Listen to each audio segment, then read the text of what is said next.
Hello hi. आज चलतु देखा मु कौन करुँची। तो आज मत इच्छा है पकोड़ी खाइबा। तो ये किसी बेसन नहीं जापर हलदी लंका गुंड लुण पकईनी पानी रे भल भाव गोड़ाई नहीं।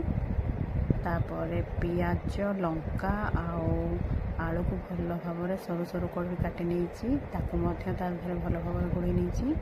तापर से किसी भृषंग पत्र छेचिकी अदा मु पकई नहीं। अदा पकड़ा द्वारा पकोड़ीर टेस्टा भल लगी था।